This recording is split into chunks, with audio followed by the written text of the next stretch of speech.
Hi friends, welcome back to our channel. ನಾವು ಇವತ್ತು ಗುಟ್ಟಹಳ್ಳಿ ದೇವಸ್ಥಾನವನ್ನು ನೋಡಿಕೊಂಡು ಬರೋಣ ಬನ್ನಿ.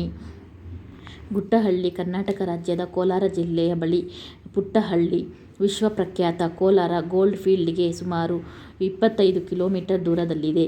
ಈ ಊರಿನ ಲಕ್ಷ್ಮೀ ವೆಂಕಟೇಶ್ವರ ದೇವಾಲಯ ಅತಿ ಪ್ರಸಿದ್ಧವಾದದ್ದು. ಭಕ್ತಾದಿಗಳು ಈ ದೇವಾಲಯವನ್ನು ಬಂಗಾರು ತಿರುಪತಿ ಎಂದು ಕರೆಯುವ ವಾಡಿಕೆ ಇದೆ. ಇಲ್ಲಿಯೂ ಸಹ ತಿರುಪತಿ ತಿಮ್ಮಪ್ಪನಿಗೆ ನಡೆಯುವಂತೆಯೇ ರಥೋತ್ಸವ ನಡೆಯುತ್ತದೆ. ಈ ದೇವಾಲಯಗಳಲ್ಲಿ ಶ್ರಾವಣ ಮಾಸದ ಎಲ್ಲ ಶನಿವಾರಗಳಂದು ವೈಕುಂಠ ಏಕಾದಶಿಯ ದಿನ ಹಾಗೂ ಧನುರ್ಮಾಸದಲ್ಲಿ ವಿಶೇಷ ಪೂಜೆಗಳು ನಡೆಯುತ್ತದೆ. ಇಲ್ಲಿ ಹರಕೆ ಹೊತ್ತವರು ಕೂದಲನ್ನು ಸಹ ಮುಡಿಪಾಗಿ ಕೊಡುತ್ತಾರೆ. ಈ ದೇವರನ್ನು ನಾನಾ ಹೆಸರುಗಳಿಂದ ಕರೆಯುತ್ತಾರೆ. ವೆಂಕಟೇಶ್ವರ, ಲಕ್ಷ್ಮೀ ವೆಂಕಟೇಶ್ವರ, ಗೋವಿಂದ, ತಿರುಪತಿ ತಿಮ್ಮಪ್ಪ, ಕನಕನ ಕಿಂಡಿ ಎಂಬ ನಾನಾ ಹೆಸರುಗಳಿಂದ ಈ ದೇವರನ್ನು ಕರೆಯುತ್ತಾರೆ. ಇದು ತುಂಬಾ ಹಳೆಯ ಕಾಲದ ದೇವಸ್ಥಾನವಾಗಿದೆ. ಇದು ಒಂದು ಪವಿತ್ರ ಕ್ಷೇತ್ರವಾಗಿದೆ.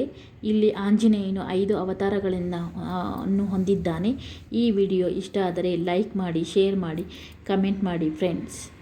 ಮುಂದಿನ ವಿಡಿಯೋದಲ್ಲಿ ಸಿಗೋಣ ಫ್ರೆಂಡ್ಸ್. ಸಬ್ಸ್ಕ್ರೈಬ್ ಮಾಡಿಕೊಳ್ಳಿ ಫ್ರೆಂಡ್ಸ್.